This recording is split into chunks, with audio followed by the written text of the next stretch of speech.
Well, hello, everybody. This is Casey Jacox with the host of the Quarterback Dadcast. We're in season 6. And when I get to go overseas, I'm talking like really overseas for guests. It makes it even more fun. And we're going to throw a shrimp on the bobby. And we're gonna bring my new friend, who I was luckily to be a guest on his podcast. And I always like to return the favor when you go kind of, it's like a home and away in like a golf match. And so our next guest is named Darren Mitchell.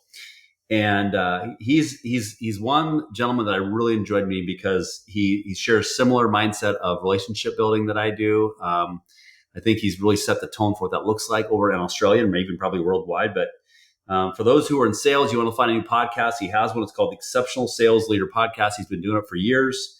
For nearly 15 years, he's been leading sales teams, coaching sales teams, doing program design. For years before that, he was in corporate sales. But with all that said, everybody, that's not why we're having him on. We're having him on because he's a father too. And we're going to learn how Darren is continuing to work on improving his leadership skills in the home so he can be that ultimate quarterback or leader of his home. So without further ado, Mr. Mitchell, welcome to the Quarterback Dadcast. Casey, absolute pleasure, mate. And as they say in Australia, g'day. G'day. G'day, mate. It's absolute pleasure to be here. And I loved having you on my podcast a few weeks ago, and we're talking about this podcast that you do. And I think it's a great topic because, I mean, let's be brutally honest. A lot of mums get a lot of credit, which, by the way, they should. Yeah. But I think fathers and dads spend a lot of time, certainly away from the home, doing what we need to do in order to take care of the family, but an important role that we play in the house as well. So absolutely love the fact you've got a dadcast, and yeah, really looking forward to having a conversation. As you showed me before the introduction, you've got a list of questions as long as I have. That is a blank paper, so I'm looking forward to chatting. Yeah. So what he's mentioning, everybody, before we start recording, I showed him a blank piece of paper. I said, "Here's the script. Are you ready?" Yeah. That's how we roll. It is. Well, we always start out each episode with gratitude. So tell me, what are you most grateful for as a dad today? Well, I'm most grateful that I've got two kids that are now independent adult women. One now lives a little bit about an hour away from home and has just started her career as a medical doctor. And she's out at this very moment, running 22 kilometres because she's put herself into a marathon at the end of April. So she's out training, and her partner is on a bike that I donated, making sure that he's supporting and giving her lots of sustenance as we go. And my younger daughter, who's now 21, she's actually asleep at the moment because it's not time for her to get up because it's 9:07 a.m. So for those of you who have teenagers and they don't get up until 10 o'clock in the morning, that's normal here in Australia. But I'm very proud that she's also a very independent individual, and well managed, really caring, and a heart of gold. So really proud that I've got two wonderful kids. Love it. Well, what I'm most grateful for, a couple things. One, I'm grateful I get to watch my daughter play basketball game tonight. It's always fun. I love watching her compete.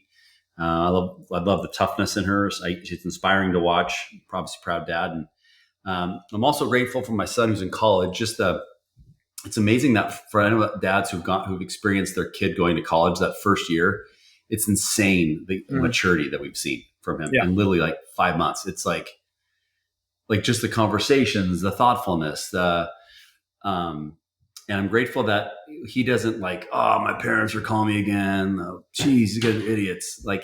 He literally loves talking to us. And so we talk every day, or they got me on Snapchat. I've made fun of myself on the last few episodes about that, but it's so fun just having, when you're just talking about life, and I feel like we're taking that next step from dad or mom to almost like a consultant role where he's, hey, what do you guys think about this? And then we're kind of having these conversations back and forth where he's kind of coming to his own rescue or own answers of things he's going through in his life. And so it's just really grateful for that time. It's a great point you make, Casey, because there are so many parents, and I don't know, we might talk about our own upbringing and how when we were kids, I guess parenting might have been slightly different compared to how many, quote unquote here, generalization, many parents bring their kids up. and protecting them from certain things and allowing them to get on social media and do all the scrolling and screen time. But the fact that you've got children, and I'm really proud of the fact that I've got kids as well that now see us as not so much equals. I mean, we've still got the parent-child relationship to some degree, but now that they're adults, we're more sounding boards, and it's no longer the fact, oh, mum won't let me do this or dad won't let me do that. It's like you go and make your own decisions because we've brought you up to be a free thinker and an independent thinker, which is a great leadership lesson, right? To the point where when they go out into the world, they should have the resourcefulness to be able to make their own decisions based on a process to make decisions and maybe consult with us, but not seek permission from us, which I think is a really good mark of how we bring up our kids. At least that's my take. I agree.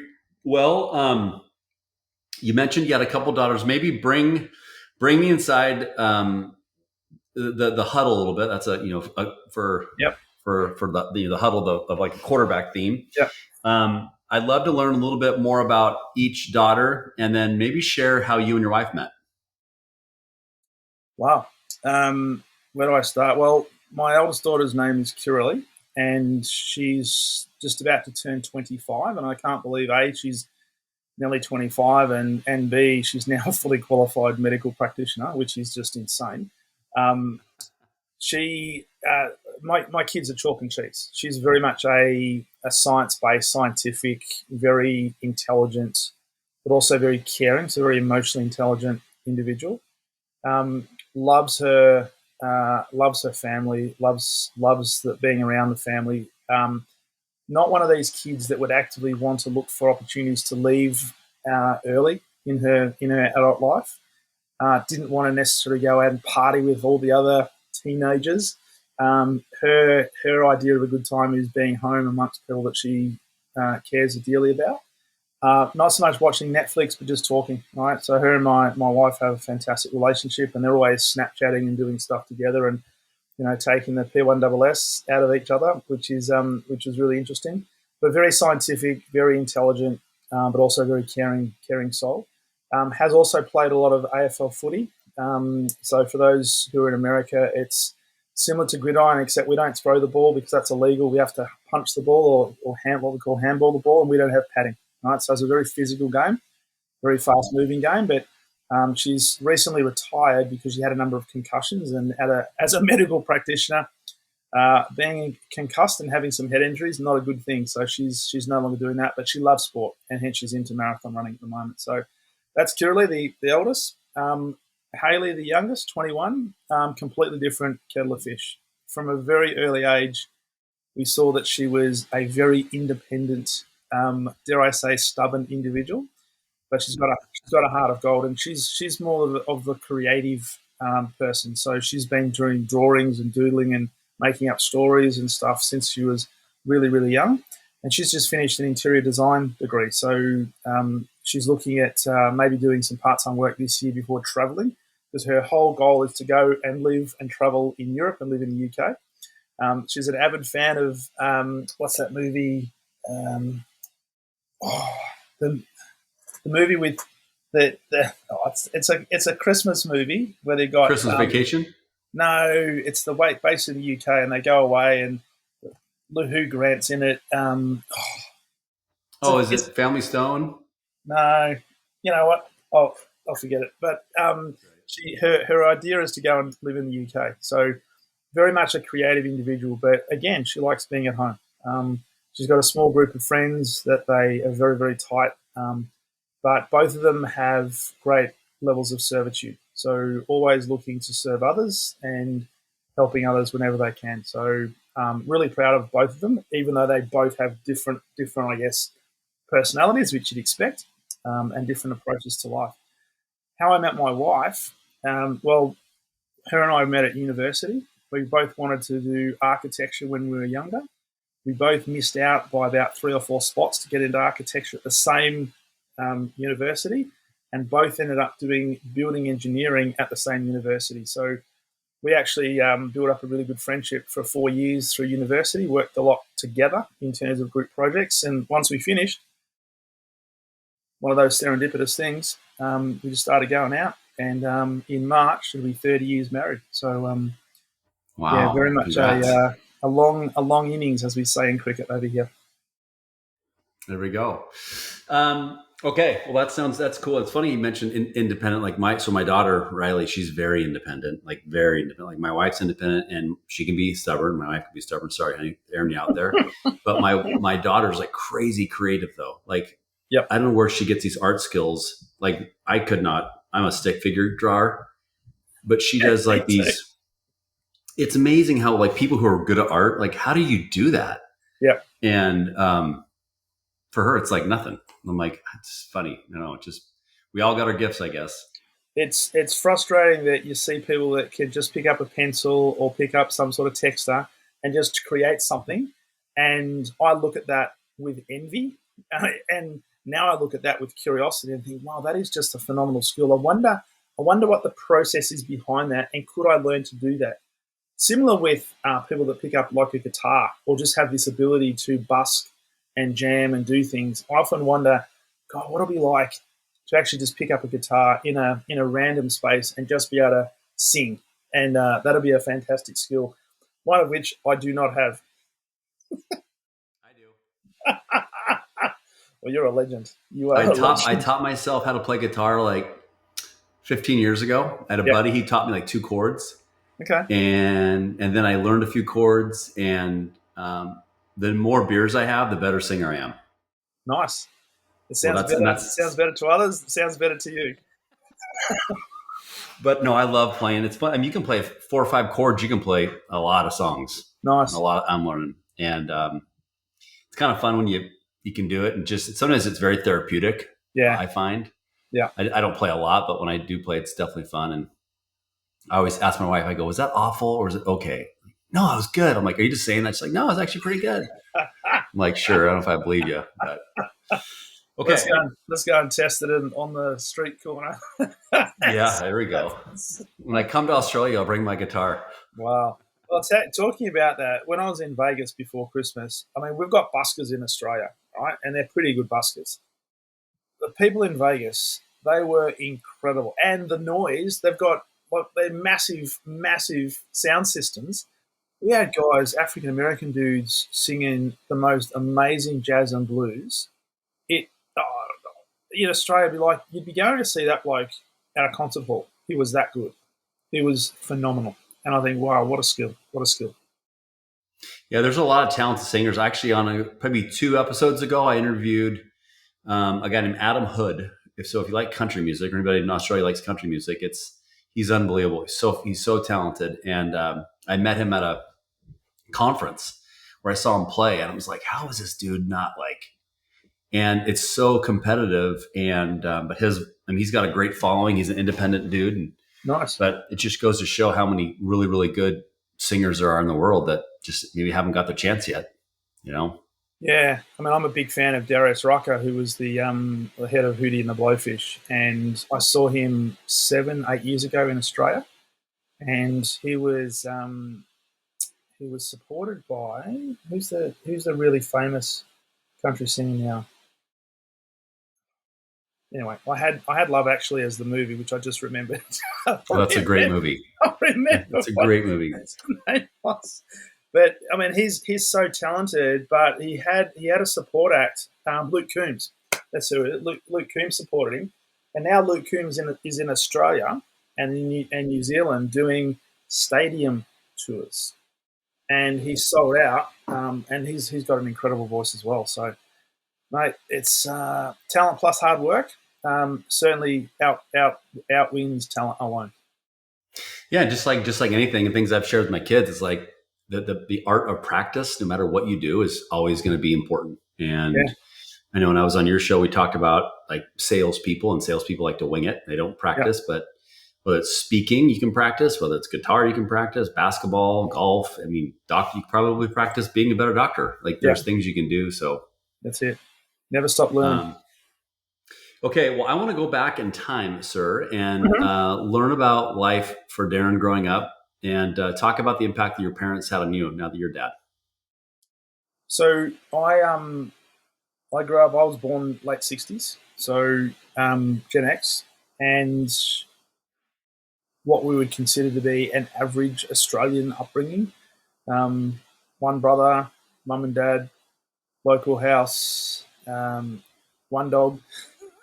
we'd go we'd go on Christmas vacation. We used to travel for those of you who know the geography of Australia, I'd live in Melbourne, which is the southern part of Australia, and we would drive to Queensland, which is the north part of Australia, every Christmas for holidays, and that would be a 2.5 day drive. And that in itself would be an adventure because our cars did not have air conditioning in those days, so we'd be driving through the heat. But I always remember those with fond memories because my dad was an avid Elvis fan, amongst others, and he used to play lots of country music. But thankfully, in the car, it was all Elvis because we all liked Elvis. So sing-alongs were fantastic. But the thing that I learnt most from, I guess, my parents was work ethic, and not so much from what they said, more from what they did. My dad was he was a school teacher, and later in his life was a principal of a school, primary schools. And people used to always say, "Oh, it must be an easy job. Most school kids, start at 9, finish at 3. So teachers must start at 9 and finish at 3. They have all these holidays throughout the year." And he used to really get annoyed at that because he said people don't understand the amount of time it takes to prepare for lessons to teach 5-year-olds, 10-year-olds, 10-year-olds, 6-year-olds, etc. That it's not just the school hours, it's all the work outside, and all these holidays are caught up with either catching up, doing curriculum, doing assessments, planning for the next thing, doing conferences and things like that. But he never complained. He never complained. He just got up and did what he did, and he loved it. One of the things he passed in 1998, so he passed at 54, which was 54. At 54, yeah. Wow. He was diagnosed with cancer in 97 and died about 18 months later, late 98. But later on in his career, because I was how old was I when he passed? I think my wife and I had been married a couple of years, so probably 29. One of the things I got to do when I had time was actually watch him in action, and he would often do assemblies or he'd do conferences, and I got to watch in some situations. I don't know how I got to do that, but I managed to see that. And what always impressed me was his ability to speak in public with no notes. Now, it's funny how things happen because I started out as an engineer. I wanted to be an architect. I then got into sales. And back then, I had no ambition, no inclination, no idea that I'd end up being a corporate teacher, a corporate trainer, a facilitator, a mentor, a coach, a podcaster, right? All of which you have to be really good at communicating. And part of which needs to be communicating in public, right? So I've actually just been reflecting on this the last couple of years and thinking, how interesting is it that my father was a teacher? He taught me so much, not so much by telling me what to do, but showing me by example on how to communicate in a public forum. And here I am now doing exactly the same thing, albeit not in a school environment, but more in a corporate environment, which, by the way, sometimes it's children dressed up as adults. Doing the same thing, and there's a lot of parallels to that. But I think back in the lessons that he taught me was obviously preparation, but servitude, and it was always about how do I help the audience and how do I demonstrate care for the audience and actually deliver a message that's something in it for them, which is what we need in sales. From my mum's perspective, mum was very sporting. She still plays tennis. She's in her late 70s, and she still plays tennis, competitive tennis, a couple of days a week. Does Pilates and all that sort of stuff. So very, very active and very fit.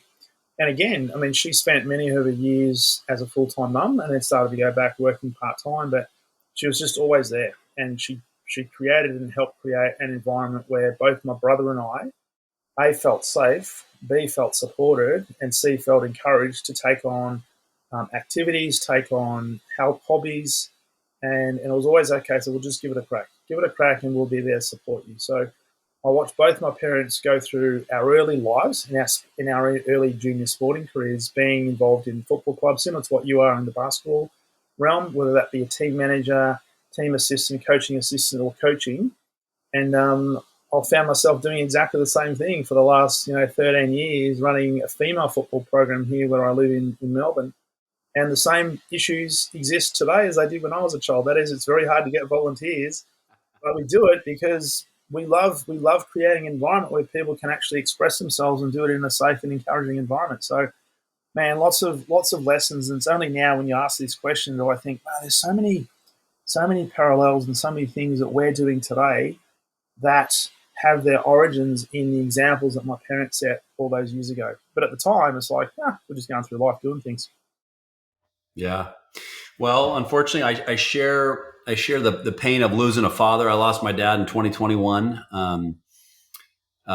He had it was more of a longer burn of like just a rap sheet health stuff. So doesn't make it easier, but like kind No, of cancer is the worst. I hate it is. cancer.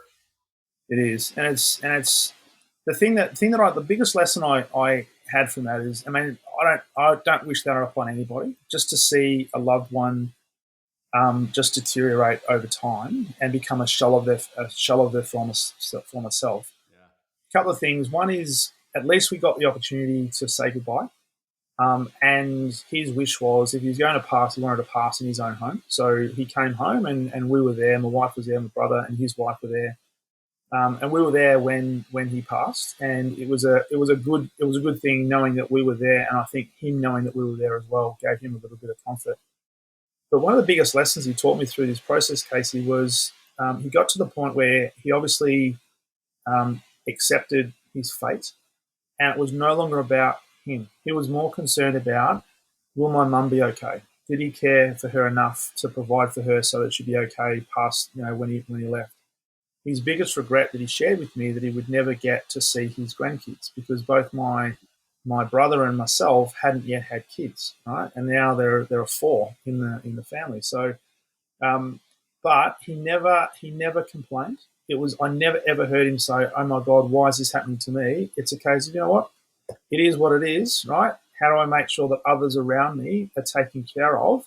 And I will fight this thing with everyone I've got. But if I'm fighting a losing battle, then I'm going to go down with grace. I'm not going to go down complaining. And it was such a powerful lesson that I mean, I still refer to that today when I'm talking to sales teams, and when they say, "Oh, this is happening and that's happening, and woe is me, and why is this happening?" and somebody else's fault. I said, guys, think about what happens is what happens. Your role is to define reality, but also think what does that mean to you? But more importantly, what are you going to choose to do about it in response? You may not be able to Yeah. get the ideal solution, but do something. You've got to have this growth mindset, not a fixed mindset. And that's what he had. He said, you know what? If I'm going to go, I'm going to get out fighting, but hey, I've got to make sure the people around me know that I love them and I cared for them, and hopefully leave the world in a better place. Tell me, where do you think that mindset of strength came from for him?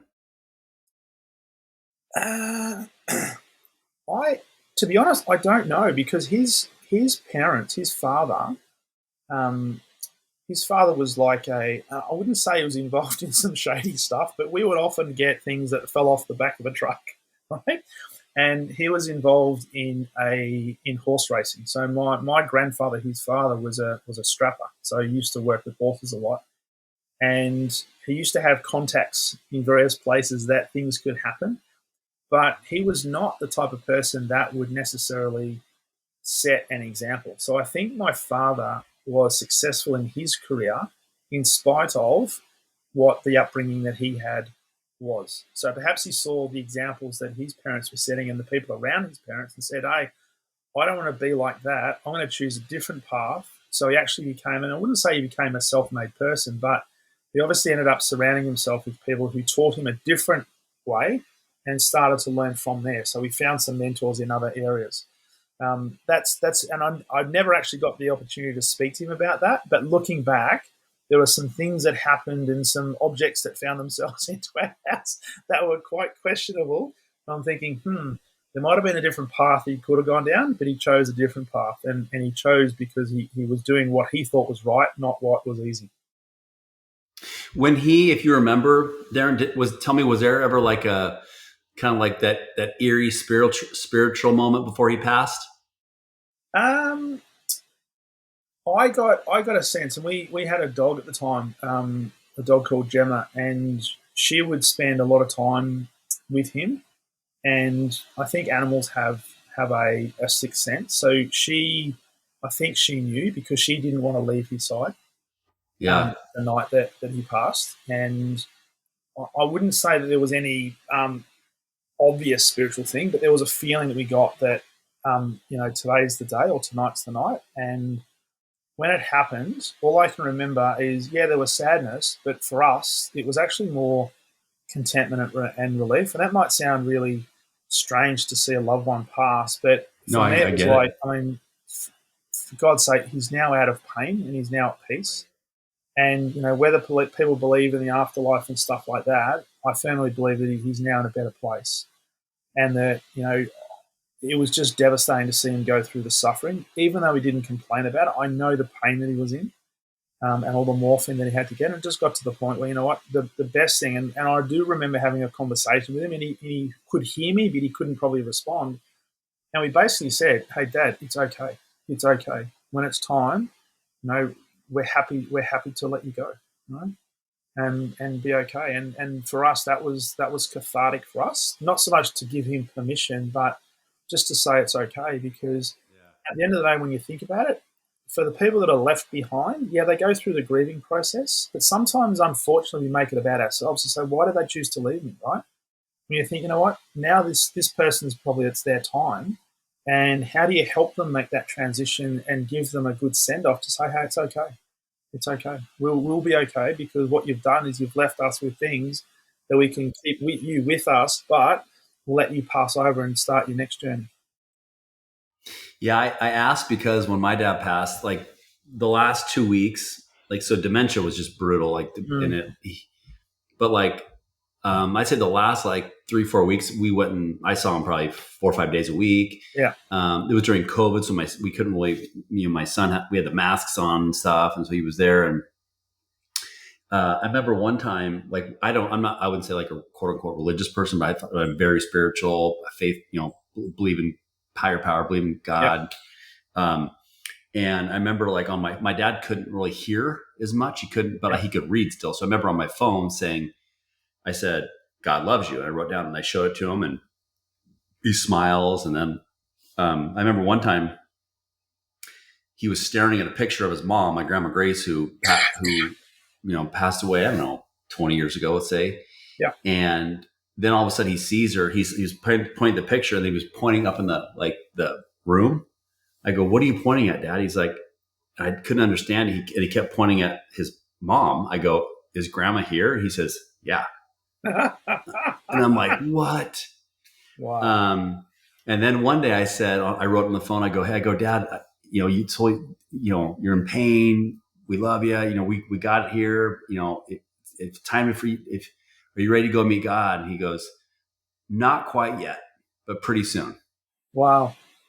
I mean, and he said it like so confidently. It was just like this very, very kind of eerie to go through, but yet so peaceful. And I was also there for my dad's last breath, holding his hand. And you don't ever think that's going to happen, but it does. And well, it's an inevitability of life, isn't it, Casey? So, it's a cycle of life. And when you think about, how minuscule we actually are in terms of time and space and the size of the universe and stuff like that, it's like a speck and a speck and a speck. And I heard somebody saying the other day, when you look at the sheer size of that, the difference in the universal realm between 90 years and 30 years is actually not that much. But when we're here on Earth, it's a huge amount of time. And sometimes what we, and certainly I've got to always think about this on a regular basis, is sometimes we take time for granted and think, well, I'll do this tomorrow. I'll do this next week. And think, well, okay, for the people who are no longer here, they never had tomorrow. They're never going to have next week. So time is now. So we should have, and it's not urgency to say, oh, I've got to make that extra sale, but it's go and reach out to that person you haven't spoken to for a while. Go and reconnect with that person who you've been thinking about, but you've been putting off contacting because you've been too, quote unquote, busy.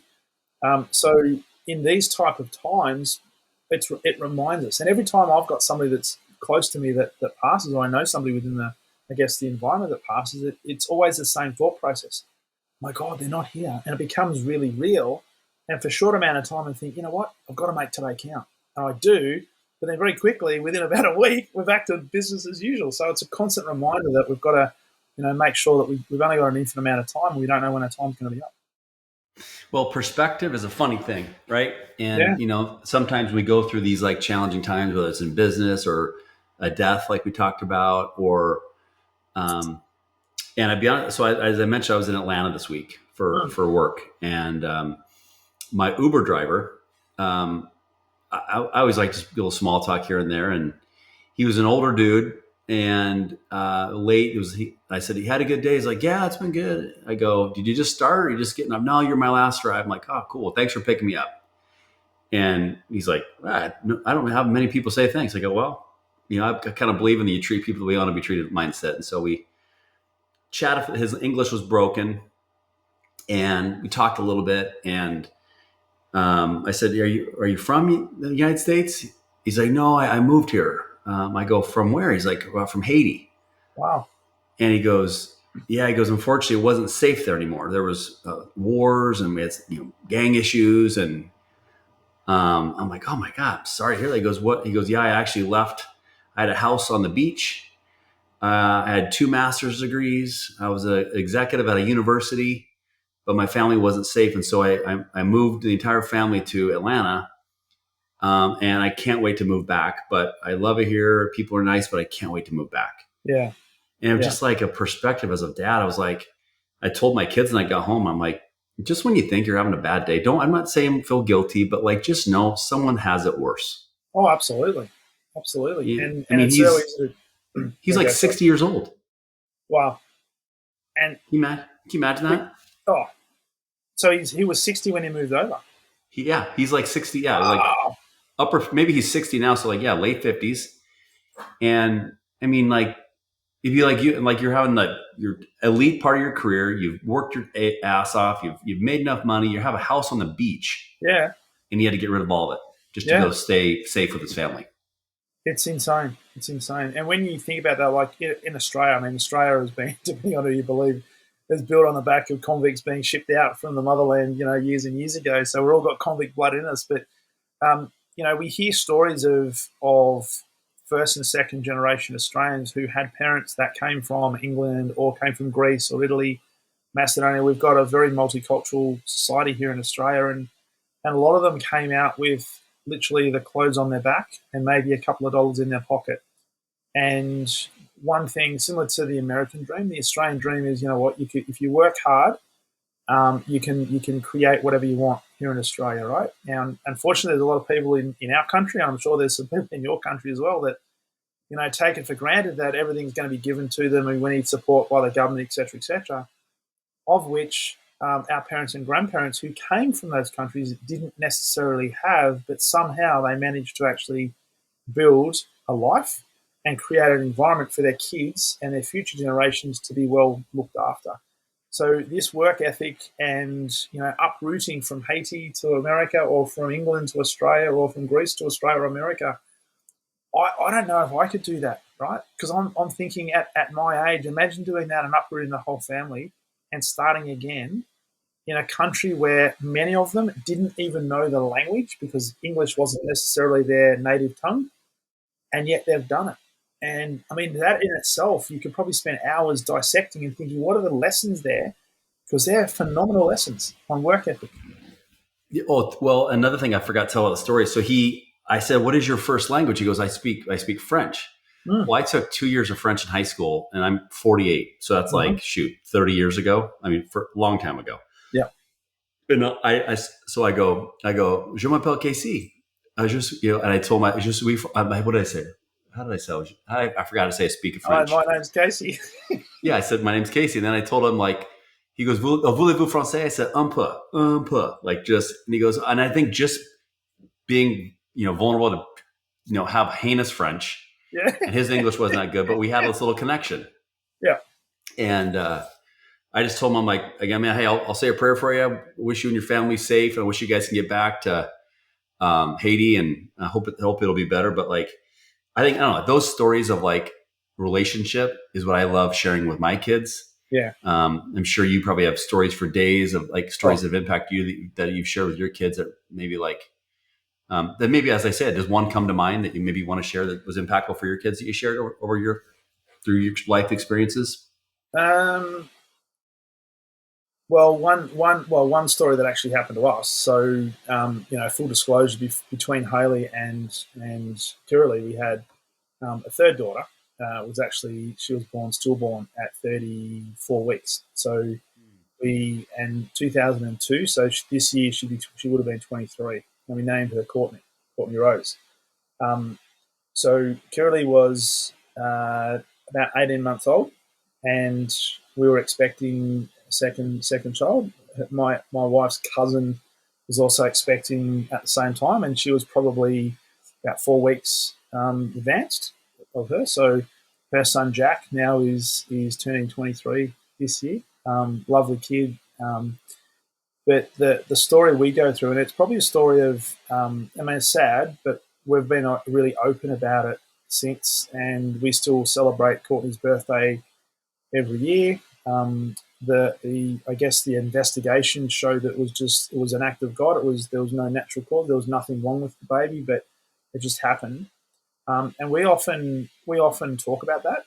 And I will say, in total transparency, that Haley, being the second daughter or the third born, has had some challenges coming to grips with that, because when she was about 7 or 8, she was realizing that, oh, I'm here, but Courtney's not. And she started to, try to analyze that and saying, well, okay, so if Courtney was here, I wouldn't be here, but because Courtney is not here, I am.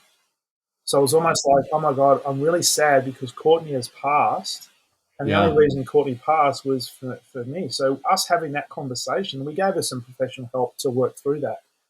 And every now and then it sort of still comes up, and there's a few tears in the eyes and so forth. But you say, well, Courtney was here. This was in Courtney's destiny, right? So that you could live, right? So you're meant to be here. So you've got to understand that.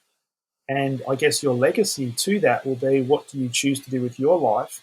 And not so much as a testament to Courtney, but Courtney is within you, right? So take that forward and be the best possible version you can be, and don't be sad for it, because that was in Courtney's destiny. So, but at the time,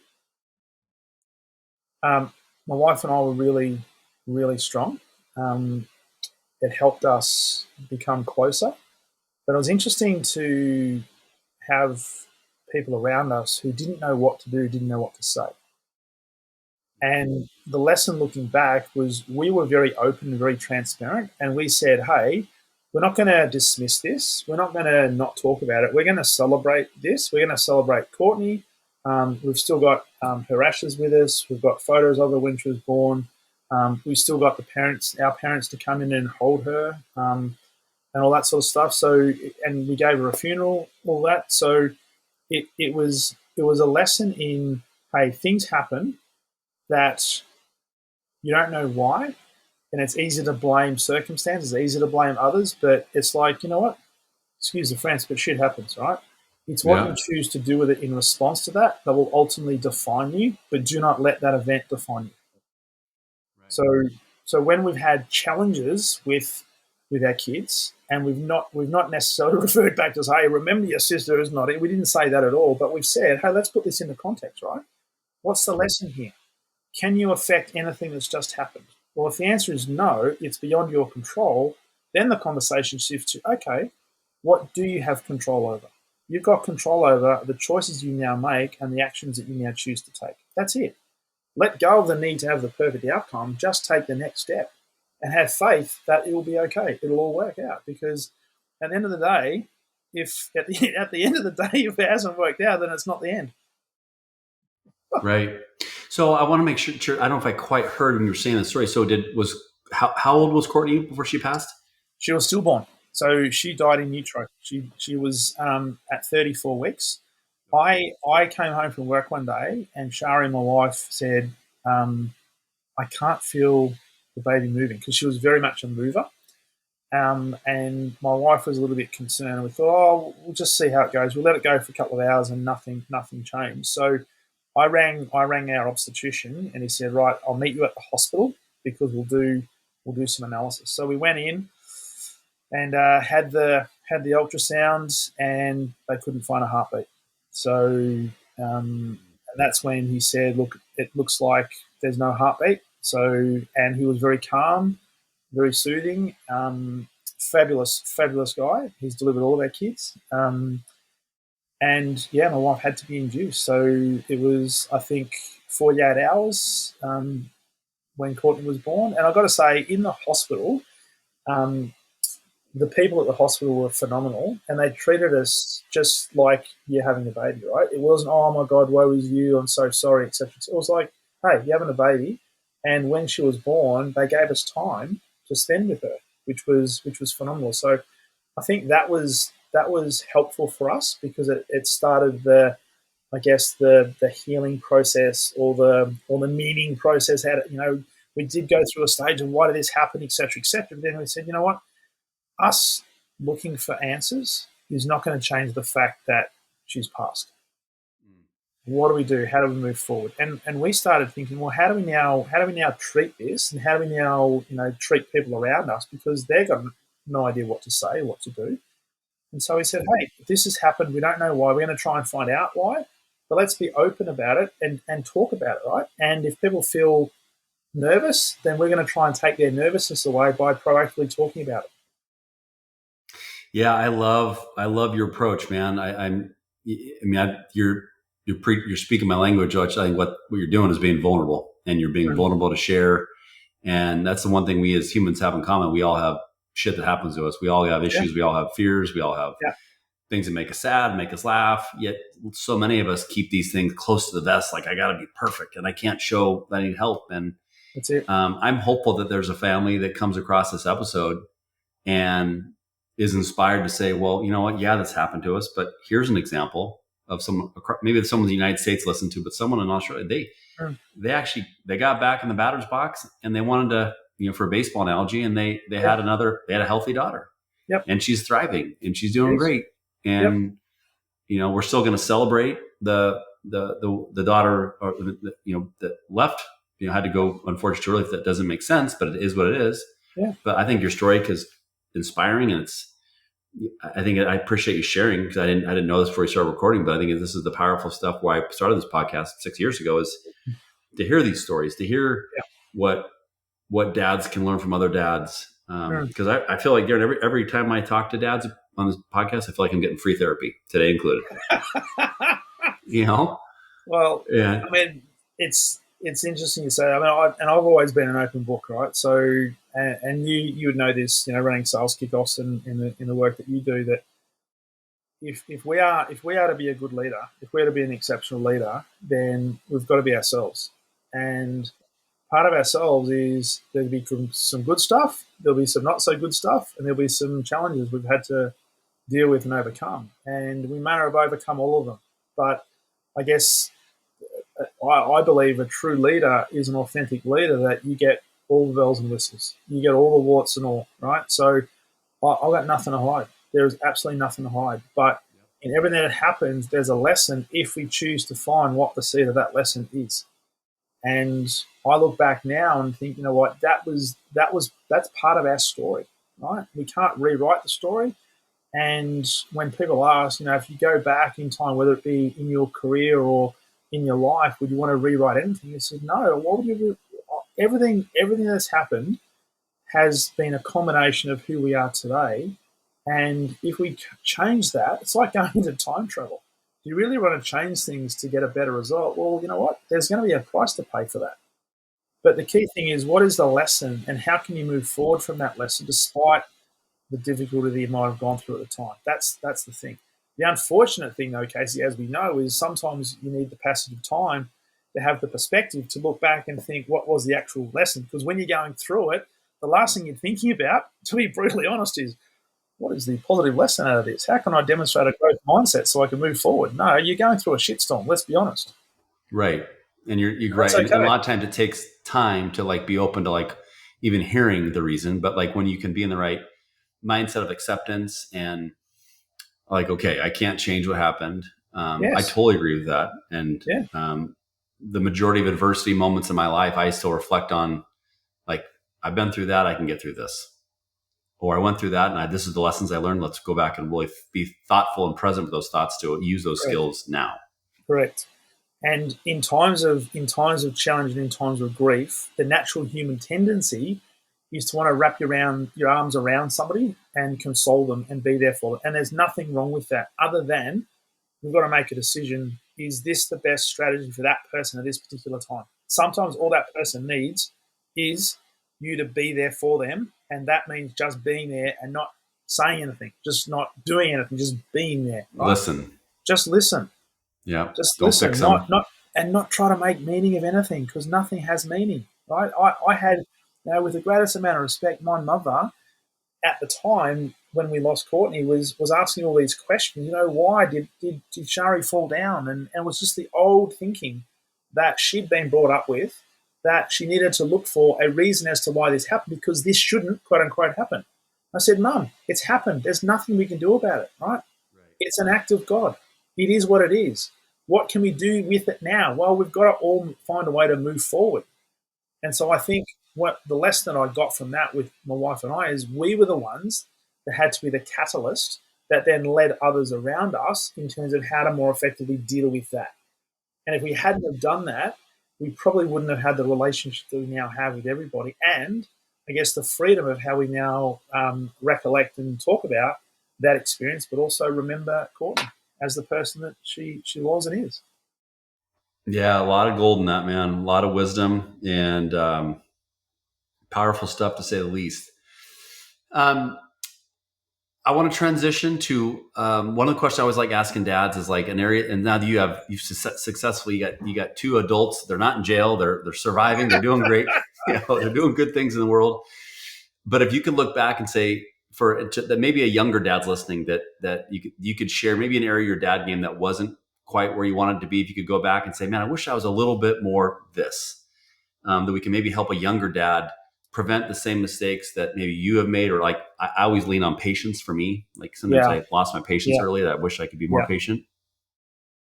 It's a great question. I didn't, when I was a younger dad, I didn't appreciate how quickly time would pass. And just looking back at photographs, even when you get your Facebook feed come up with memories and stuff like that, and I look back 7-8 years and I think, my God, the kids look so young, right? If I had any sort of regret or any lesson going back, and not so much that I'd change things, but maybe I'd be more conscious of things, is this concept of quantity versus quality of time. So at the time when the kids were younger, I was in sales leadership, responsible for $50 to $100 million of revenue, and it was an all-consuming job. I had a lot of trouble, working long hours, sometimes weekends, which meant that I didn't have necessarily the opportunity to spend the quantity of time with the kids that I would ideally like to. So when I'm talking to younger dads today who are also chasing the dream of a big career or building their own business, we're also very conscious of the fact that and I look at this as we're a temporary custodian of our children until they fly the nest. And what our kids are looking for is not just quality of time, they're looking for quantity of time, because at a young age, quality equals quantity. Right? They want to spend time with you. Right? And I look back and think, you know what, I was with them because I did a lot of things with them in terms of volunteer stuff on the weekends, and went to their schools when I could and helped take swimming lessons and things like that. If I'm brutally honest, there are some of those occasions where I wasn't necessarily watching them like I should have been, because I had my head in a phone or responding to voicemails or whatever the case might be, thinking that's productivity time that I can do things and multitask, right? So don't ever forget that as a young father, what your kids are looking for is time with their dad, right? And I say to leaders today, and one of my catchphrases I talk to all about all the time is your greatest gift that you can give to your team members. And by the way, the greatest gift that you can give to your children is the gift of your attention. And by attention, it's undivided attention. It's being fully present, free of distractions. Now, if that means you have to prioritize, half an hour with your daughter, with your son, over half an hour with your vice president of sales, then do that. And do not make apologies for that. I think, compromise that. And I not so much regret that, but if I had my time over again, because I still think I spent a good chunk of time, because I had flexibility in my role, So I'd often come home early on a Friday and we'll go out for afternoon tea with the kids, and that would just be family time. And that was fantastic. But I think I'd want to do more of that No, because you've that's a only got good your one. kids for a small amount of time in the whole scheme of things. No, it's a good one. I think that'll speak to a lot of dads. I think it's important to just reflect, and just like, when Darren and I work with sales leaders or sales teams, we're always teaching people to check your ego, be coachable. Those are the same things, Yeah. dads, we can do to our kids. And we both have a passion for curiosity, which I think curiosity solves a lot of the world's problems. If we ask more questions of our kids, we're going to try to connect with them. Well, then Yeah. that's a great way to do it. But I like how you worded that. If you had to kind of summarize things you learned from your parents, things you and your wife, um, were I guess the values you learned from your parents, the values that were important to you and your wife. That if you had to summarize two or three that, dads, if they took anything from our episode, they could say, hey, here are two or three things from a value perspective that if you get really good at these things, you'll increase the chance of having a good, healthy home. Tell me what comes to mind. Well, the first thing that comes to mind is relationships and caring, and be be a loving person, be a good person, making sure that your kids are in a safe environment, and you create a safe environment, which means you've got to be happy with yourself. So I think contentment can sometimes be misconstrued, because they can say, "Oh, I can be content and have no money." Right? You got to be content and driven at the same time. So certainly the work ethic comes in. So you work hard, but I think that it's the love and support and the connection that's the most important thing, because as they say in the classics, you can always go and make more money, but you can't make a lot more time, because I don't know anybody that's been able to create more time. But if you've got that, then focus on connection. So if I look back on my upbringing, we had that connection. So we're always together on the weekends. We're always together for dinners at night time and stuff like that. We did holidays together. So we actually had that time to connect. And I think there are some families that have lost that today, because these smartphones, are a bit of well, not a bit of a huge amount of distraction. So if I was thinking about values, love, connection, integrity, work ethic are the key ones that we have. And it might sound like a real one, a weird one. It's it's not. It's I don't call it chilled, but be okay with the world. Right? It's whatever's happening is happening. Because surrender. And one thing, and this is, if I look back, I think one of the things that may have contributed to my dad getting sick was he was always worrying. He was always anxious about some stuff, right? And if I look at when he passed, or even in the years earlier, he started to look older. And I look back now, and the photos that I've got of him in his late 40s, I mean, I look younger at 56 than he did in his late 40s. And I just wonder whether that was part of the worrying that he had. And so what I've learned from that is, hey, shit's going to happen, right? The question to ask is, can I do anything about that? And if the answer is yes, then by all means do something about it. If the answer is no, the next question is, okay, what can I do in response to that I have control over, right?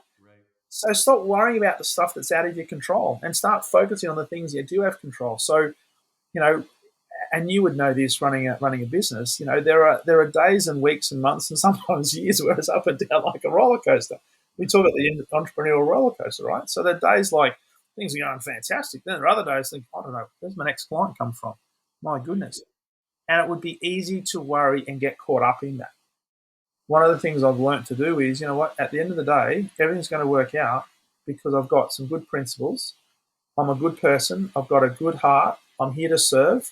It will all be good, because the world has ways of actually making sure that people like us who are here to serve will always get taken care of. So, hey, don't sweat the small stuff. I agree, man. Okay. If people have been intrigued, which I know they will, and they want to learn more about Darren Mitchell, they want to learn more about you personally, they want to learn about your business, they want to learn about your podcast, Maybe they want to hire you as a coach or a Yeah. sales trainer. Tell me what's the best way we can make you easy to find. Thank you, Casey. Best way is the world famous LinkedIn. It is the world's biggest networking platform, run off the same search engine as Google, pretty much. So if you just go into LinkedIn and either search for Darren Mitchell or you put in sales leadership coach, that will come up with me. Happy to connect on LinkedIn. My website's there, my podcast is there, but my website is exceptionalsalesleader.com. Exceptionalsalesleader.com. We will make sure that's linked in the show notes. We will make sure that your podcast is linked in the show notes. Brilliant. Darren, it's now time to go into what I call the lightning round, which is I'm going to show you the negative hits of taking too many hits in college, not bong hits, but football hits. Your job is to answer these questions as quickly as you can, and my job is to try to make you laugh. Okay. Quick fire. I want to get your game face on because then I don't want to start laughing. Are you ready? Okay. True or false? When you came to Vegas, it was because you were the lead dancer in Thunder Down Under. I'd like to say true, but it's actually false. Me dancing, mate, like that, it'd be the quickest way to get rid of all the people that are in the auditorium. See, I have issues. Oh God, I don't know how this stuff gets in my head. There's a doctor that can come see me. I have mental problems. Okay, tell me your favorite book you read in the last year, or maybe ever. Favorite book you read. Favorite book: Leaders Eat Last. Simon Sinek. There we go. Favorite comedy movie is? Comedy movie. Blazing Saddles. Oh, so good. I don't think it would survive in this day and age. No. But oh my God, that's so many good one-liners in that movie. And quickly behind that is Flying High. Okay, there we go. If you and your wife are going to go on vacation right now, just you two. No, sorry, girls, you're staying home, but mom and dad are going on vacation. Tell me where you're going. Vietnam. Okay.